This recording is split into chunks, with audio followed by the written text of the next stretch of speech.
You'll be the seller. Okay. Yeah. Is Scott. this expired? Yeah, expired. Okay. Ring ring. Hello. Hi, I'm looking for Scott. Yeah, this is he. Is this an agent? Hey, Scott. Good morning. My name is Christopher, local real estate agent, Berkshire Hathaway. I'm calling about that home on 123 Elm Street. Looks like it came off the market. Scott, I'm just curious. Are you still considering offers on that property? We took it off the market just because it wasn't really selling. So I think we're gonna try again come March. Dragon to Mars. Gotcha. Now, Scott, let me ask you, when you sold that home, where were you moving to next? We hadn't actually found a house. We kind of wanted to sell this house first, make sure it did sell, and then we were gonna find our next destination. Gotcha. So you're looking to sell this house and look for another house once it's sold. Is what I'm hearing, correct? Correct. Gotcha. Okay. And how soon were you looking to do that? You said by March, if I'm hearing you correctly. Well, yeah, I mean, we wanted to do it now, but Sure. just we weren't getting offers and just not a lot of traffic, so we decided to hold off. Okay. So it sounds like you still are in the possibility of getting that home back on the market and sold, correct? Yeah, yeah, when the Okay. time's right. When the time's right. Gotcha. Now, have you already considered an agent to list with? I mean, I think we're just gonna go back with our same agent. They just said, the market wasn't really great right now, so they said Oh, springtime it's gonna be busier. gotcha. So he said the market wasn't great right now. So now, what did that last agent do that you liked best? They put it on social media. They did a couple open houses. Hmm. Um, I mean, just the regular stuff. I don't know Sure. what else they would do. Gotcha. And when there were some offers coming in at the time you put it on social media and had those open houses? No, we didn't get any offers actually. We had some people come in, a couple showings, a few people Sure. popped into the open house, but I think half of those were neighbors. Yeah, we usually always get those at our open houses too. Now, what do you feel that agent should have done? Um, I mean, I don't know. I don't know really what else can be done. I think like my agent was telling me that Mhm. it's just a slow time right now. Sure. So he went over the fact that it's just a slow time right now, is what I'm hearing. Yeah. Now, okay, well, Scott, what I'd like to do, I know you still have the intention of putting your home on the market and hopefully getting it sold this time around, and you have that last agent in mind as far as, getting it back on the market.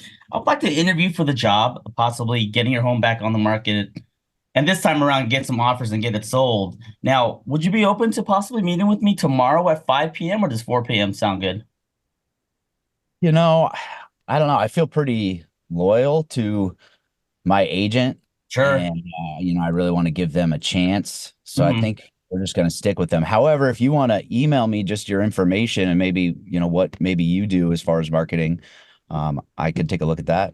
Absolutely. I'll go ahead and email you some information. What's a good email address? Scott.anderson@gmail.com. Got it. Anderson@gmail.com. Now, you mentioned that you're loyal to that last agent, which I definitely understand. You worked with him in the past. Now, what do you feel that he's going to do different, considering that he put the home on the market, did some social media marketing and a couple open houses? Do you think he's going to do anything different this time around? Um, I'm not sure exactly if he's going to do really anything different. Like I said, I feel like it's just going to be busier come springtime. Sure. Okay. Now, Scott, if I was able to get you more offers on your home in the next 30 days and hopefully get the home sold this time around, would you be open to just meeting with me? Um, I mean, I'd have to talk to my wife about it. We're pretty dead set on spring now and Sure. continue to use our other agent. Okay, I'll definitely understand that you have another decision maker on that home. Let's do this, Scott. Here's what I recommend, and let's not agree to anything at this time. What I'd like to do is just, stop by, take a look at the home, schedule a good time for you and your wife. We can go over a plan to actually get your home on the market and this time sold. Would that make sense? I mean, if you think you can get it sold, but could you just tell me over the phone maybe what you would do? Absolutely. Well, what I would actually do, I'm going to go ahead and email you that information that you asked for, which is going to go over a plan as far as what I would do to get your home sold. We'll also go over the numbers and see exactly maybe the price on the home, that might be an issue. But again, I just love to discuss this with you and your wife in person. So would tomorrow at 5 p.m. work or Thursday at 6? Tomorrow we're pretty busy. Again, I mean, I want to talk to her about it Sure. first. Do you want to follow up with me maybe tomorrow after I talk with her? Absolutely. Let's do a tentative appointment for tomorrow at 6 p.m. I'll let you talk to your wife today. I'll follow up with you in the morning just to make sure it's okay to drop by tomorrow at 5. How's that sound, Scott? Yeah, but like I said, tomorrow's gonna be kind of busy. If we could do Okay. Thursday, we can tentatively do Thursday, and I'll talk with my wife if you want to follow up with me tomorrow. Sounds good. We'll do a tentative 5 p.m. or 6 p.m. Let's go 6 p.m. Sounds good. I just realized tomorrow is Thursday. No worries. I know time flies pretty much. I was thinking about that the other day. But yeah, let's do a tentative appointment for Thursday at 6. I'll send over that information in regards to what I do to get your home sold. If you have any questions in the meantime, definitely I'll follow up with you tomorrow just to make sure we have our appointment set for Thursday at 6. How's that sound? Yeah, that sounds good. We'll plan on Okay, that. Scott. Again, my name is Chris with Berkshire Hathaway. I look forward to talking to you. All right, thanks, Chris. Good job. I know Jose is here. How did you feel about the conversation yourself, Christopher? Well, it's been a while, to be honest with you. I've done this before, but it's been a while, kind of raw, shaky a little bit. I feel like I kind of attacked the last agent there was a point where I mentioned what the last agent did and kind of like hammered on, well, what do you think he's going to do next? You know what I mean? Kind of like in a way where I'm degrading them, you know? So that caught my attention. I don't know if you guys caught that, but other than that, I mean, energy level was there. I have 2 cups of coffee already. So Nice, nice. I'd love to hear what you guys think. Yeah, I think just what you said there. You said, "What do you think he's going to do differently?" You actually asked in a way that was um, elicited a yes or no answer. You said, "Do you think he's going to do anything differently?"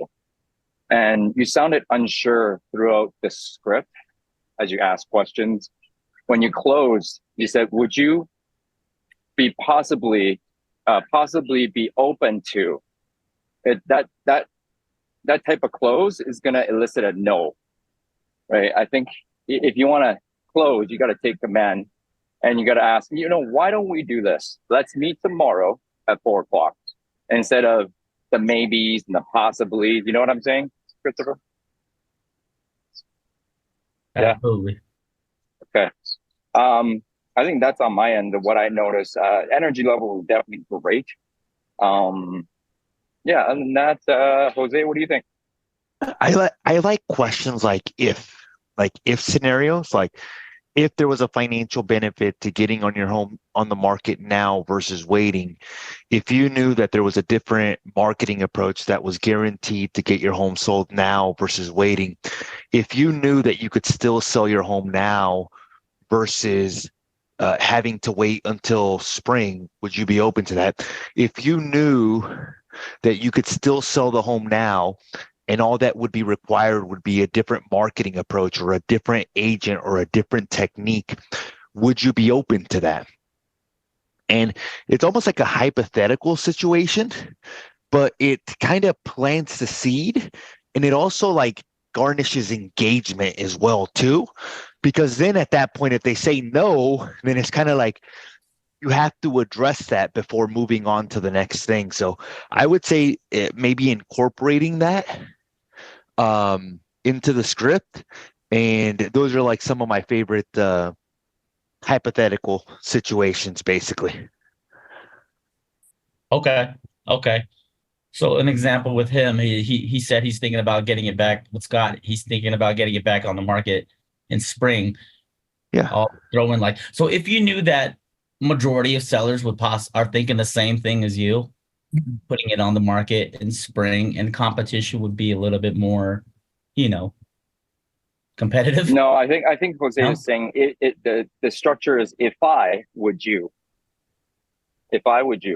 right? So or Yeah. if you knew that you could get your home sold, which you said that in the next 30 to 45 days, would you want to find out a plan that can actually execute that? Yeah. Like if I could show you, yeah. Yeah, it's just like it could be anything. So it could be like like in that scenario where you said like about waiting until spring. Hey, if you knew that you actually didn't have to wait until spring and you knew that you could actually get it sold now versus waiting and get the price that you want, would you be open to that? If you knew that right now was a better time to sell versus waiting until spring, would you be open to that? I'm not necessarily going into all the details like, hey, look, when there's more sellers in the spring or blah, blah, blah. It's just like, hey, if you knew that right now was a better time to sell versus waiting until spring, would you be open to that? What do you think they're going to say? Like, let's say I tell you, hey, what was your name? Chris. Chris. Let's say, hey, Chris, what if you knew that right now was actually a better time to sell a property versus having to wait until next spring? Would you be open to that? Consider it. Well, and you might ask, well, what do you mean? Like, I just had my home on the market like less than 30 days ago. How is right now a better time to sell the property than waiting? And that's when you can go a little bit into the explanation of, or you can actually close, be like, you know what? That's exactly why we should get together so that we can go over some of the benefits of selling now versus waiting. Or you can say, or you can give a small explanation. So at that point, you have to determine, okay, do I want to close or do I want to elaborate on that a little bit? Okay. But I think I think the biggest advice that I would give you was when you said, hey, I haven't done this in a while. It's so much harder to start, stop than once you're already in momentum. Like, it's so hard, bro. And it's almost like, imagine this. Let's say you have a $100 million yacht, right? And you're taking off from like the harbor. When do you think the yacht's going to require the most fuel? At the beginning, middle, or end? I would say in the beginning. 100%. Now, let's say that you're traveling 100,000 miles and every 10,000 miles you stop. Do you think that you're going to spend a lot more fuel than if you just start one time and just continue cruising through the ocean? Yeah. 100%, bro. That's the equivalent of the starting and stopping. Like, hey, look, I haven't practiced this in a while, or I haven't done this. The whole, I've had 2 cups of coffee today. The energy is only going to get you so far. I think it's a commitment to like understanding like the fundamentals and the basics of this and just becoming a true student of the game, knowing that this is the one skill that no matter what, it's going to be there. Meaning, like, let's say you spend $100,000 on marketing a year, but you have no idea how to close somebody or how to communicate with people. How effective would that $100,000 be? You'll convert some sales. You'll convert because, I mean, if you're spending that much money, you're going to get people that are just like, yeah, like, let's do it, you know? But then there's also going to be people that you're not going to be able to convert. So you're going to have what I call like a leaky bucket, because you're going to have all kinds of holes or all kinds of clients slipping through. And I don't know if anybody else feels like this on the call, where they have leads, they're just not converting the leads, and they have people like leaking.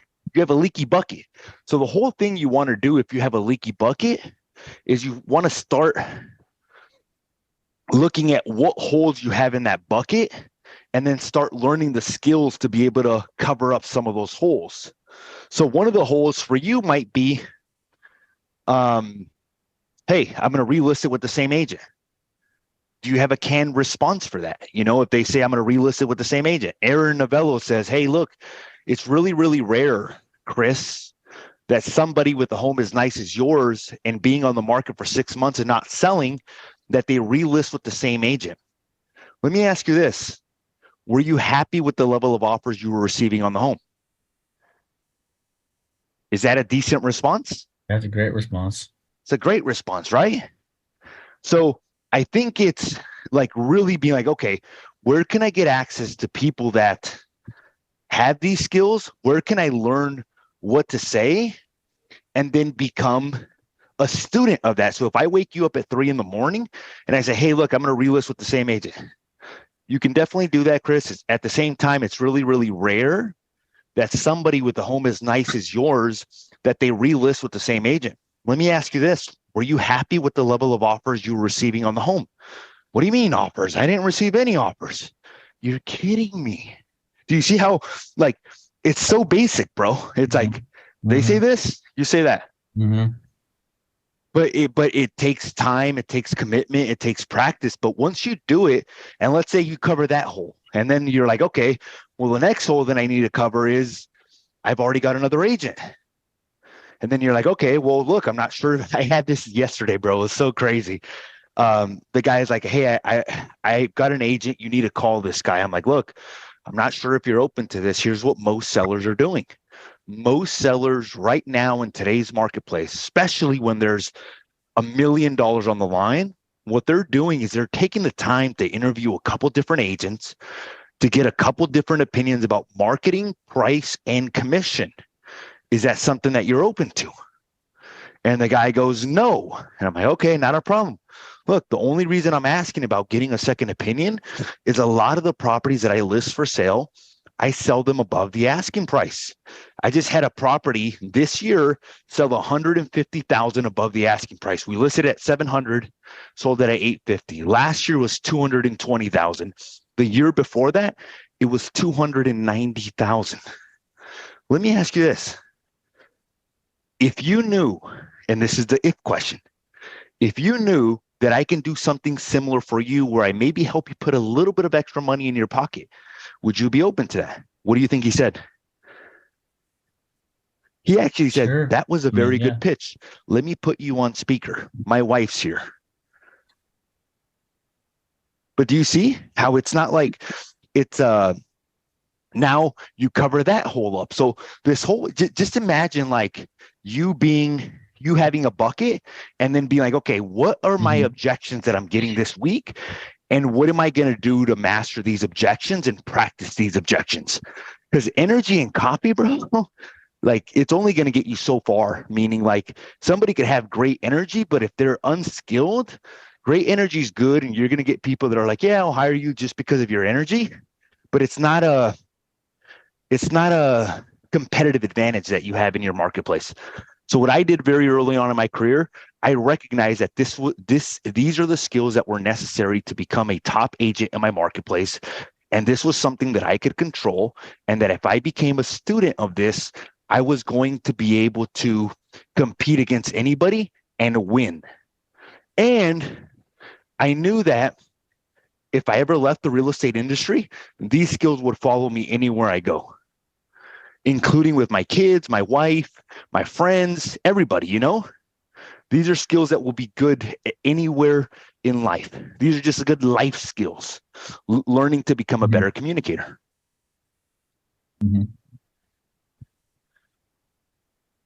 Helpful? No? Absolutely.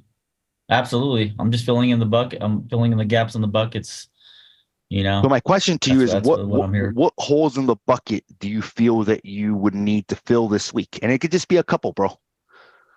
Just for this week or for the next month. What are you committed to practicing? The overall script, communicating with people more. Yeah, I would say within this next month. The goal is to just get more conversations to know what I'll be facing, to hear what I'll be up against. What if I told you that you can, instead of practicing the whole script, you can actually practice subsegments of the script? Yeah. Like meaning like instead of practicing the entire script, go to your role play partner and say, hey, can you just tell me, I'm going to wait until next year to list my property. Now, why would you tell them to tell you that? So I can get right to the objection.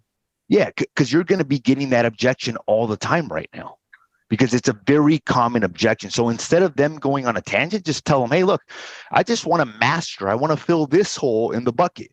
Hey, I'm going to wait until next year. And just practice that. Hey, throw me, I'm going to relist with the same agent. Boom, master that one. Hey, I've already got an agent that I'm going to list with. Master that one. Then you start mastering these little holes instead of like the entire script.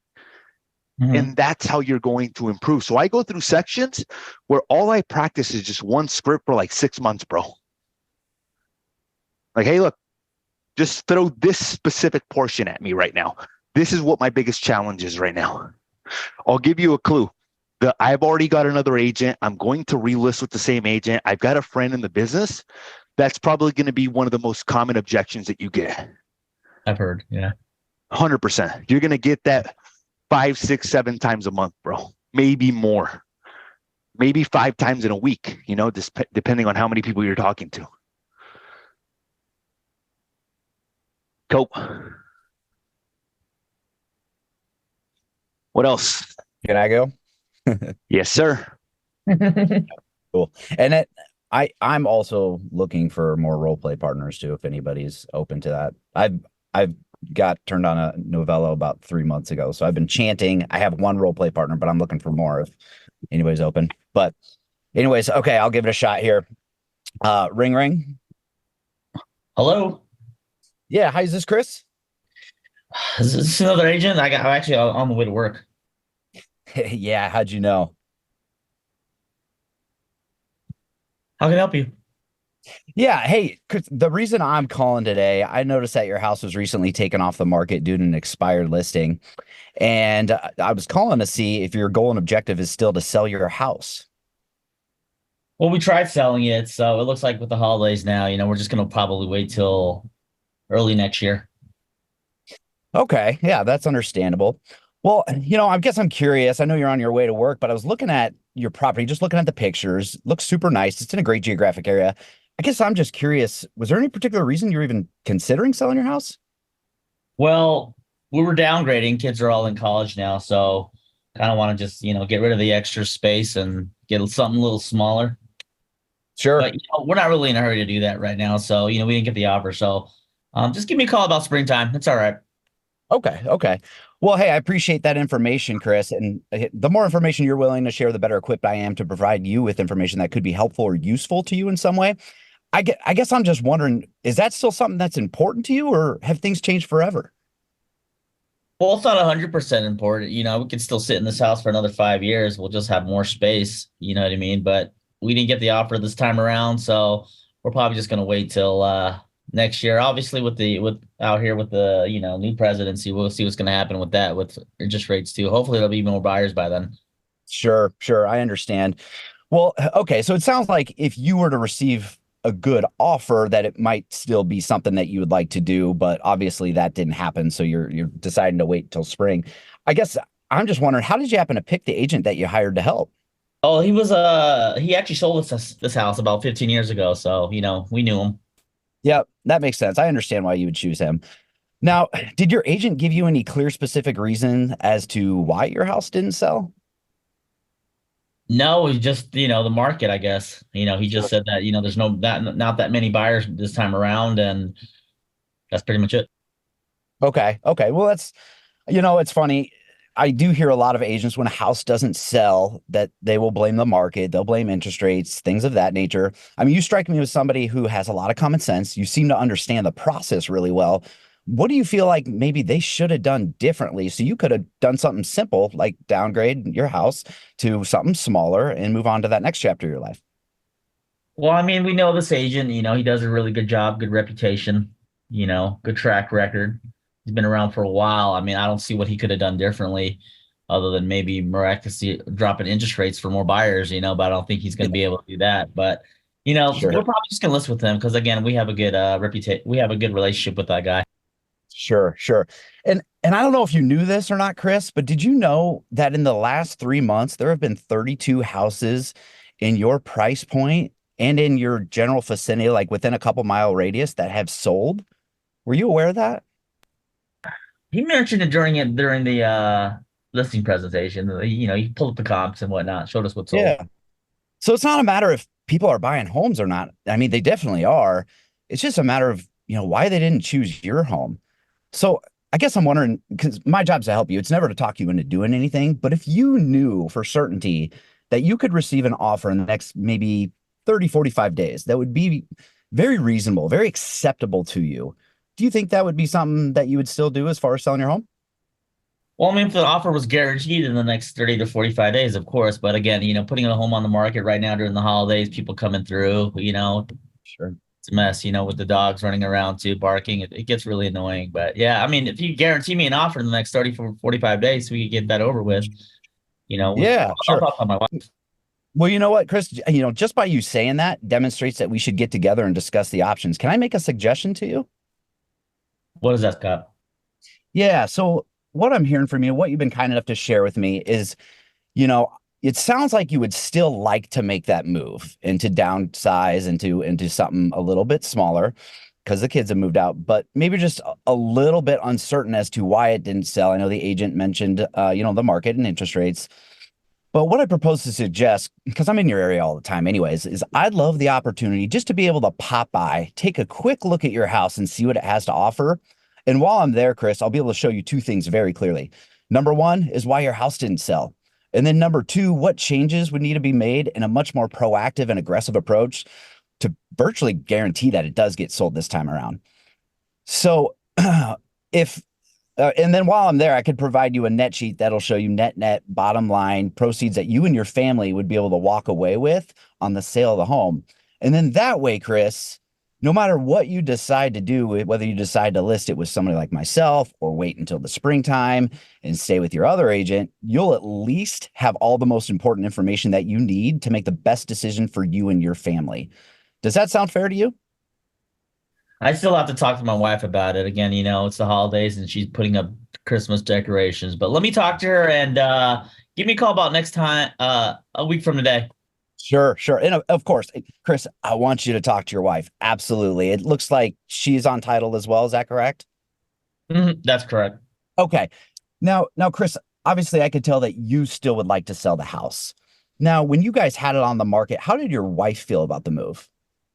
Oh no, she was up for it. Like I said, we're downgrading, getting rid of a more, getting to something smaller. Obviously, there's some good equity in this house too. We would like to, make a couple of big purchases too. So she was open for it, but since it didn't sell, Sure. she's more Yeah. now. Yeah, of course.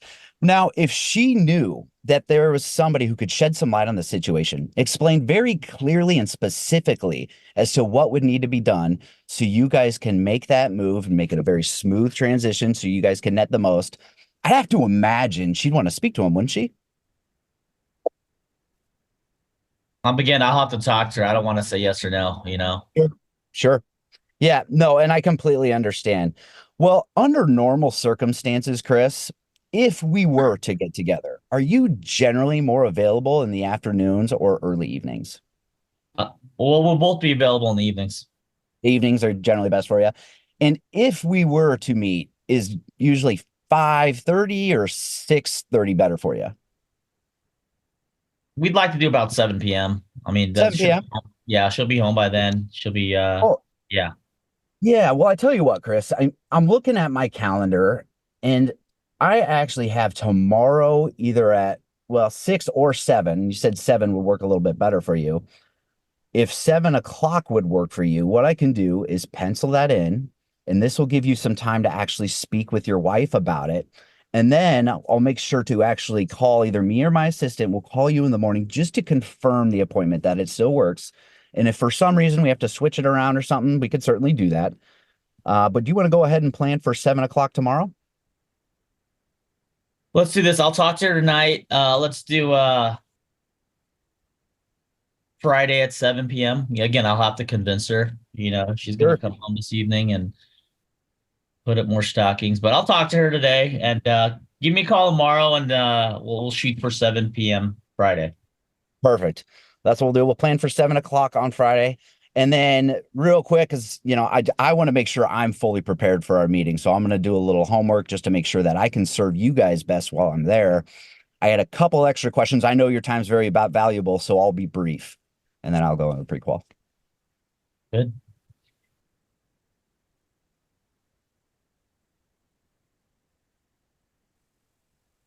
What did you think, Chris? Yeah. So But what I'm aware of is you've been practicing for sure, brother, which is good. I can hear that. You're getting a little bit more comfortable with the conversation, which is also good. I can hear that as well. You stayed even. You didn't really panic too much, which is good, even though he was pushing back. That's also good. A lot of people panic. What's up, Consuelo?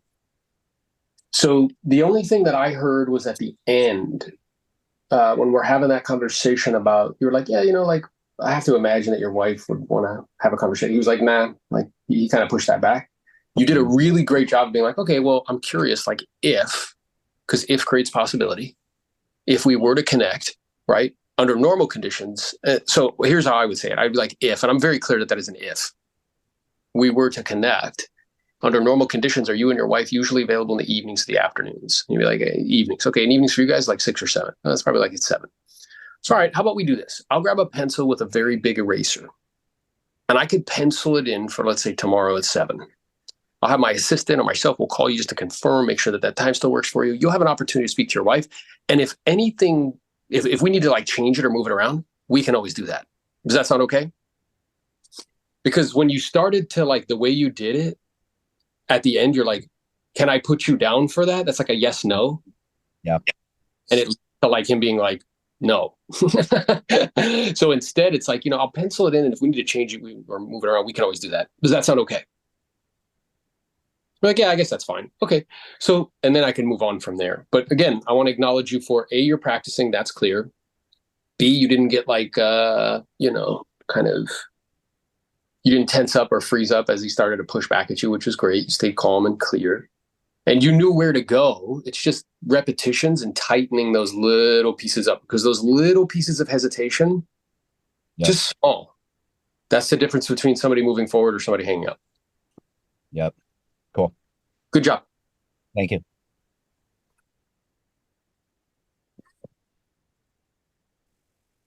Yeah, what I was just going to say is I could tell that you've been practicing. Congrats on that.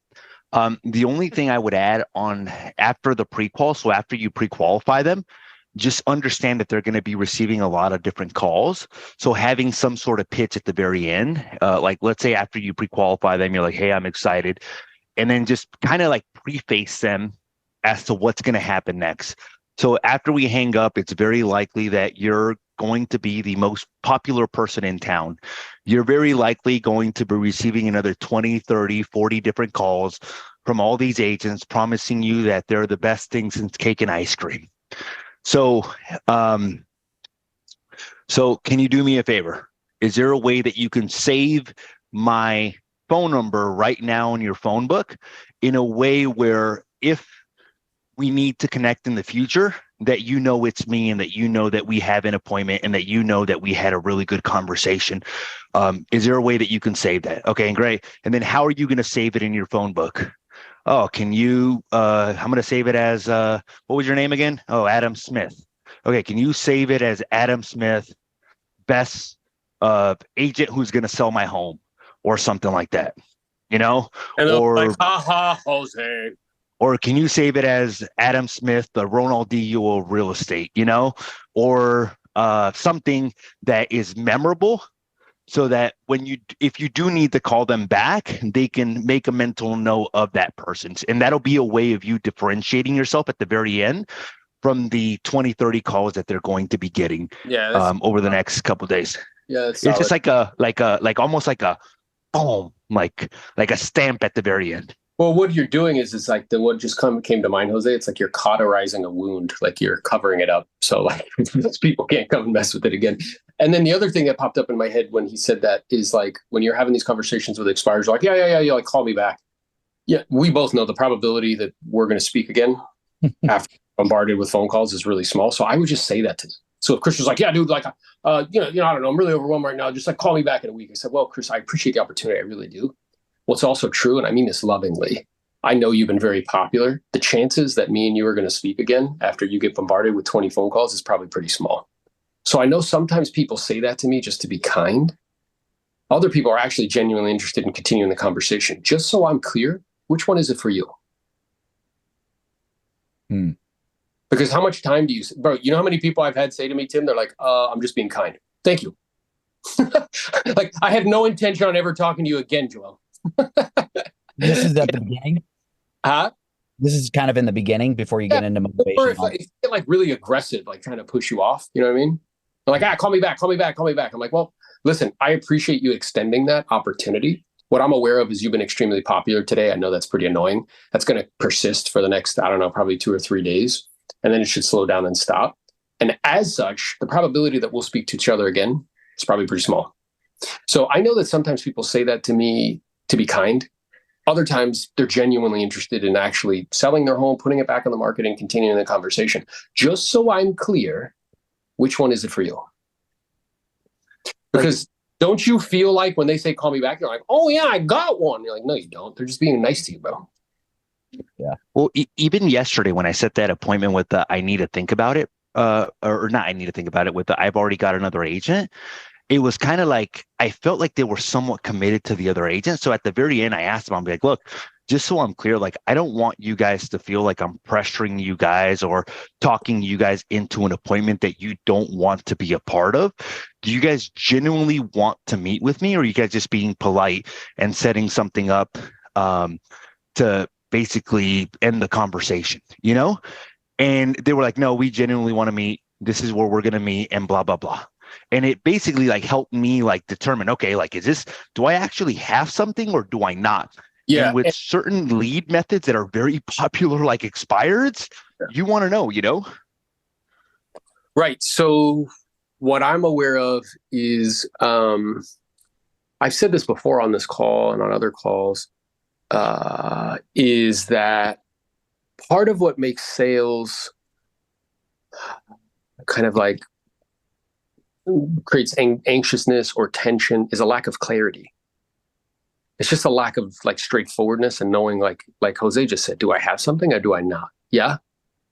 How many of you guys besides me have ever been convinced that you had something only to realize that you didn't? Show of hands. Heads nodding. Yeah, everybody. And how much of that, imagine that emotional roller coaster that you go through because you're convinced, right? Yo, Joe, I'm telling you, bro, this is a listing in the bag. Yeah. And then you call them up and they're like, oh, sorry, I put on the market 2 weeks ago. And you're like, what? I thought we were friends. You had a puppy and I have a puppy, bro. I thought we connected. You told me I was the one, Tim. Yeah. But think about how much a lack of straightforwardness. Like if Jose... Novello, you're actually pretty good at that, bro. Do it again. Thanks, bro. You like that? No, I'm not going to do it on command. I'm not going to do it on command. It's only when it comes out naturally. So, yeah, like what I'm aware of is I remember it made me think of an appointment I set with a for sale by owner, because do for sale by owners sometimes want to just get information from you? Yes or yes? Yeah.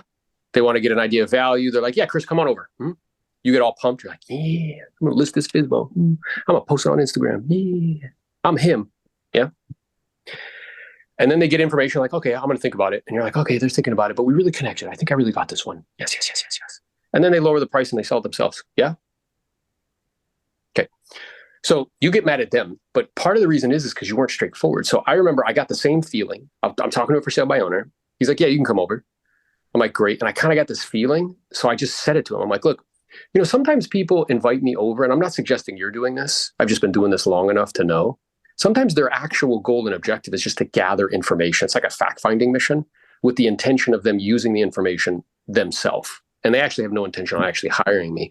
Other times, people are genuinely interested. So just so I'm clear, when we do connect and it all makes sense and you feel comfortable and confident that I can help you, are you actually open to the possibility of hiring me? Or is this just like you gathering information? Now, people say, oh my God, you actually say that to people? Yes. Because if I'm going to take time away from my daughter, Liliana, who's 11, my son, Sebastian, who's 14, my wife, Carla, who I've been married to for almost 20 years and I love completely, to go sit in your cat-filled living room and pretend that your home is fantastic. Yes. That I love the decor. Yes. That your new toilets are worth $10,000 more than the old toilets. Yeah. We need to make sure that we are very clear on why we're getting together. So it's this lack of clarity, right? Jose's not afraid to ask that question because when you don't generate, you have to tolerate. Listen to what I just said to you. If you are not generating perpetually, then you have to tolerate. You have to tolerate other people's nonsense. You have to tolerate, people not being straightforward. And let me ask you a question. Is our natural inclination, naturally, anybody here ever been around a 2-year-old, 3-year-old? Yeah. Do they share? No. They have to be taught to share, yes? If you bust open a piñata, Chris, in front of 2-year-olds, what do? Fight each other and beat each other down to the ground for all the candy, yes? That's our nature, guys. People's nature is to do what's good for them, yes? Everybody on this call does that.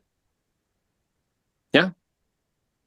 So instead of going in imagining that that's not the nature, just know that's the nature. That's what's true. So by asking these straightforward questions, we can cut to it. Like, what is it? You just trying to gather information, or are you actually interested in hiring me? Either one's okay. But you see, I'm not willing to have that such a straightforward communication if I'm not generating all the time. Yeah? Because then you're like holding on to it. Consuelo's like, oh man, this is my one listing appointment. I got to make this thing work. And like, there's no chance they're going to do anything. Does that make sense? What else, guys? What else do you guys want to work on? I have a question, quick one. If they tell you now that we are thinking of listing in spring, March, April, Yeah. When will you go for an appointment or a Well, first, I walkthrough? wouldn't necessarily like accept that, because that might be like it could be a condition and it could be an objection. So I got to ask some questions to be clear on why. So I would say something like initially, Condition, the prices will go up. The Yeah, interest good. rate will come down. yeah. Hey, is our natural inclination to be greedy or to share? Greedy. Yes? Yeah. So that's all that's happening here. So you just have to recognize and be like, okay, well, I mean, we'll certainly be here at that time frame to help you. You know, I guess I'm curious. Tell me a little bit about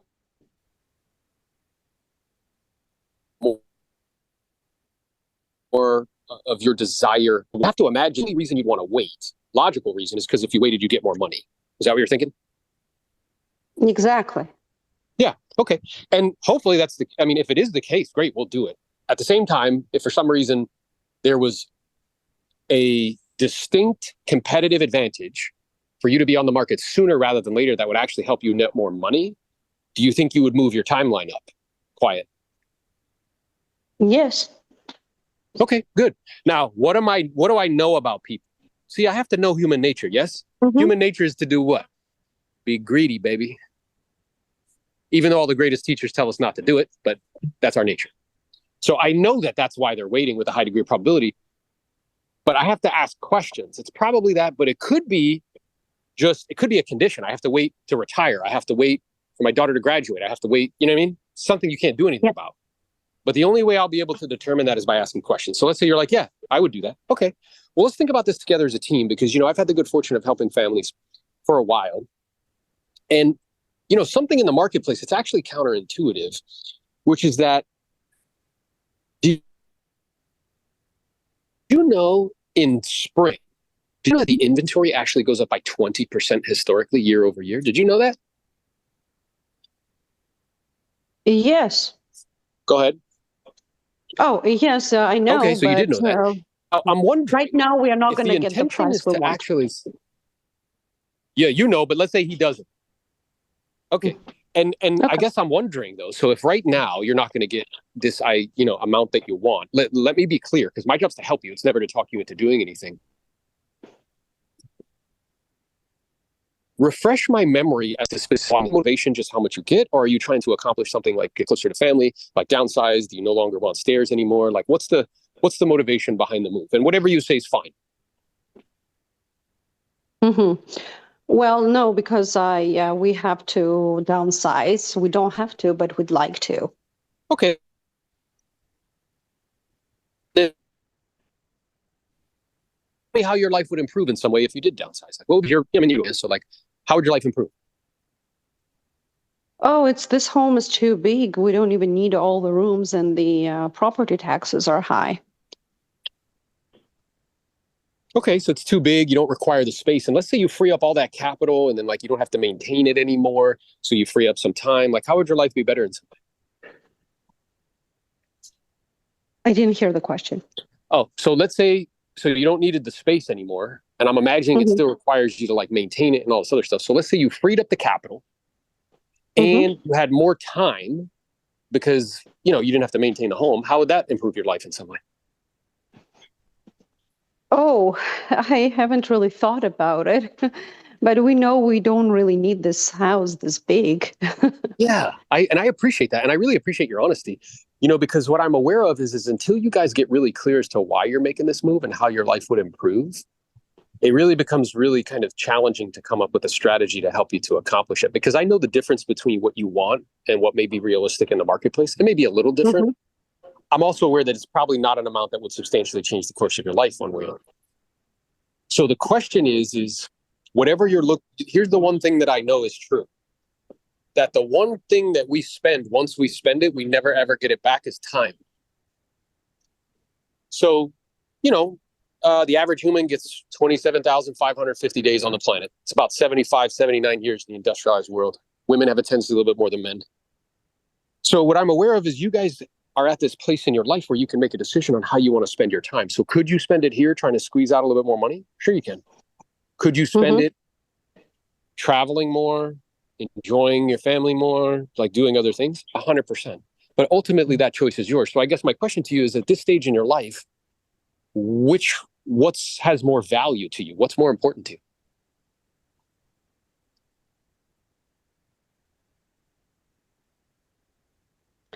We want to have some money on hand, yes, and use it for our pleasure.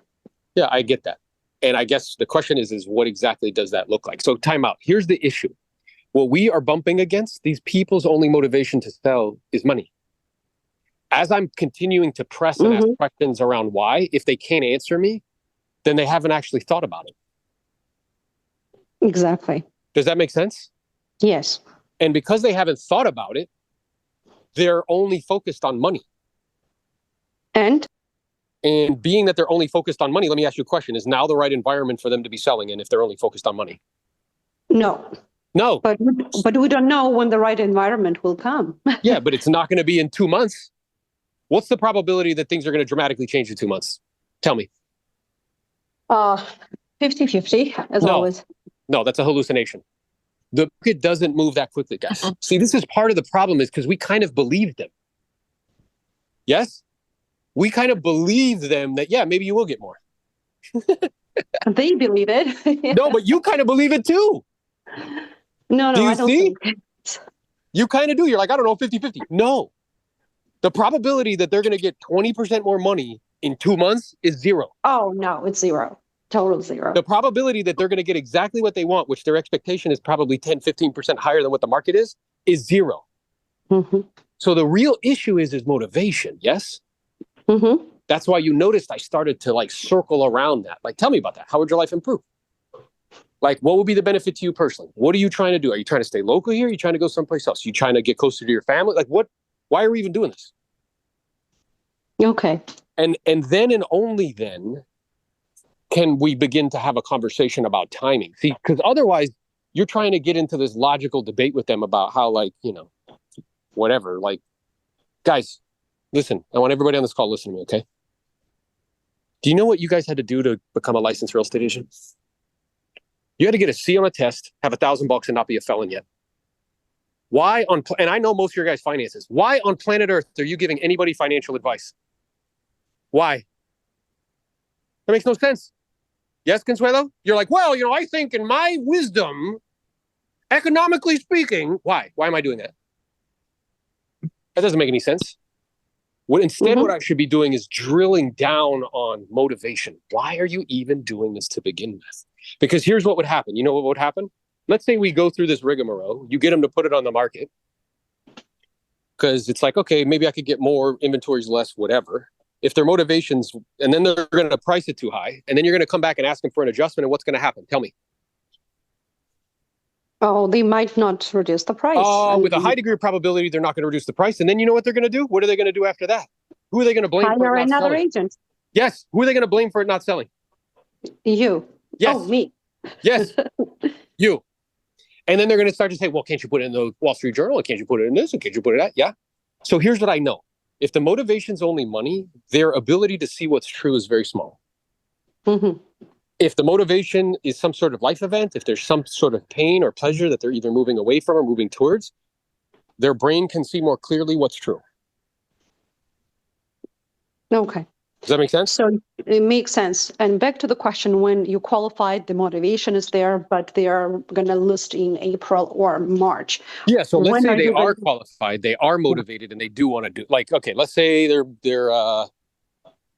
whatever, like they're moving because they want to be closer to grandkids,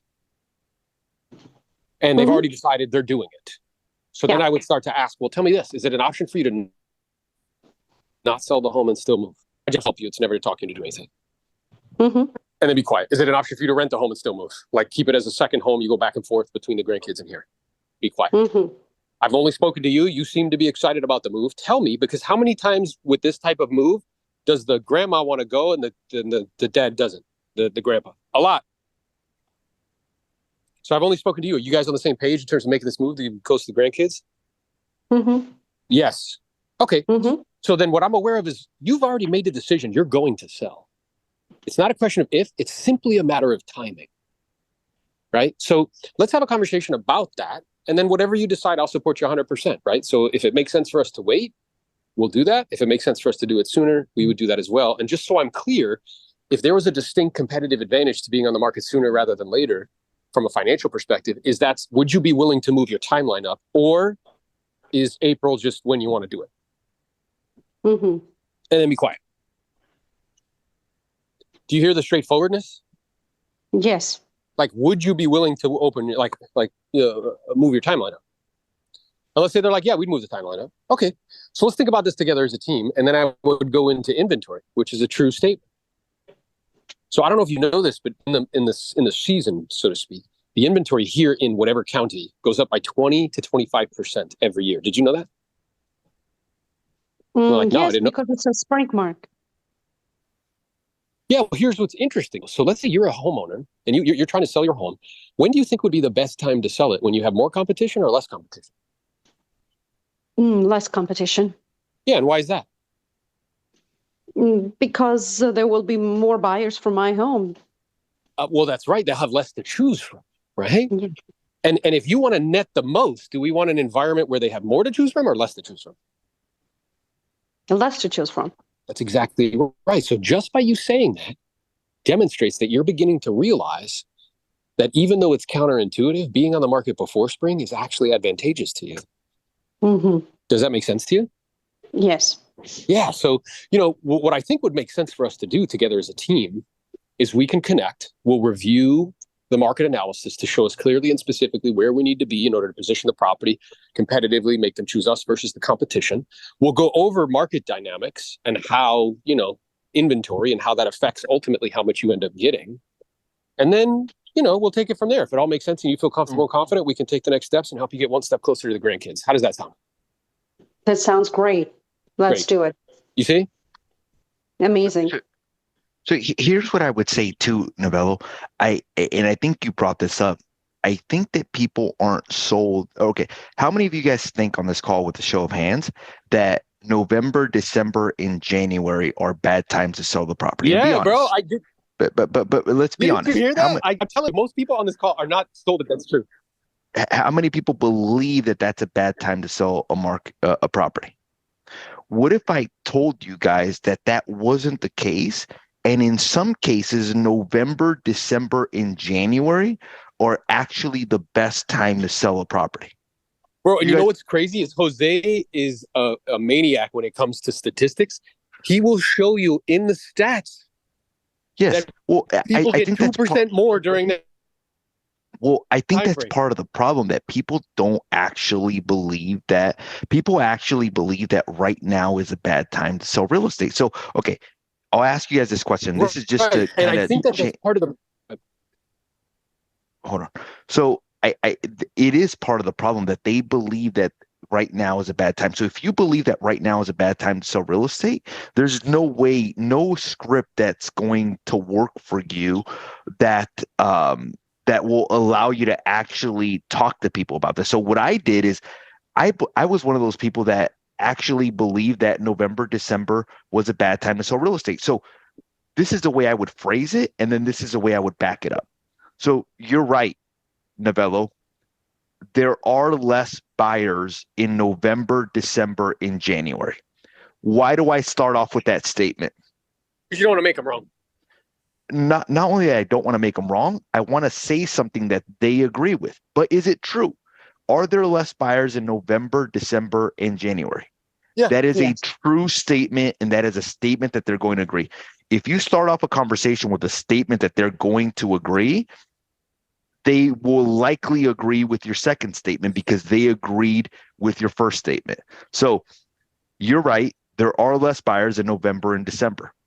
What if I told you that there's substantially less inventory and that based on the ratio of supply or active homes to properties that are selling, that ratio is actually better in November, December, and January than the summer months. So let me show it to you guys.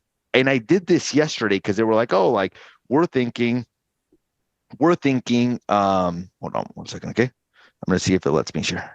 Are you guys able to see my screen? Yep. No. Yeah, there you go. You guys see my screen? Okay, so check this out. Yeah. I was in a meeting yesterday with some clients, and they said, well, like November's a bad time to sell a property. So I look at a number called the absorption rate. So if there's low inventory and there's low demand, is that a good time or a bad time? So the most important number in real estate that determines if the market goes up or down is not low inventory or high demand. It is the ratio between supply and demand. Now, the absorption rate is that ratio. So let me give you an example. Like in the summer months for Newbury Park, where we were at, August 2.2, meaning for every buyer, there is 2.2 sellers, 2.54. For every buyer, that is 2.54 sellers. The higher this number means more sellers per buyer. So if there's 5 sellers per every buyer, it's more of a buyer's market. If there's 2 sellers for every buyer, it's more of a seller's market. That's July. That means for every buyer, there's 2.54 sellers. Look at January for Newbury Park, 1.34. For every buyer, there is 1.34 sellers. Look at February. For every buyer, there is 1.35. Look at March, 1.86, meaning that, yes, there are more buyers in March, April, and May, but there's also a lot more competition, meaning that the ratio between supply and demand is actually more favorable in some cases, not in all cases, in December, January, and February, because that ratio is actually a lot better. Do you guys see that? Yep. So again, is it a bad time to sell a property in November, December, and January? No. In a lot of the years, it's actually a better time to sell a property because the ratio between supply and demand is actually lower during that time.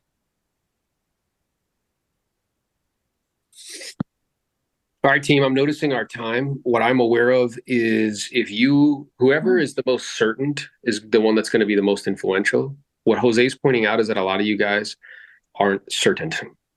And you actually believe what they believe. And for that reason, you have a hard time overcoming it. So I appreciate you guys. I'm going to be speaking at GoGo's community thing on mindset today. I don't know if you're a part of that, but if you are, I'll see you there. That's going to be great. Talk to you soon. Peace.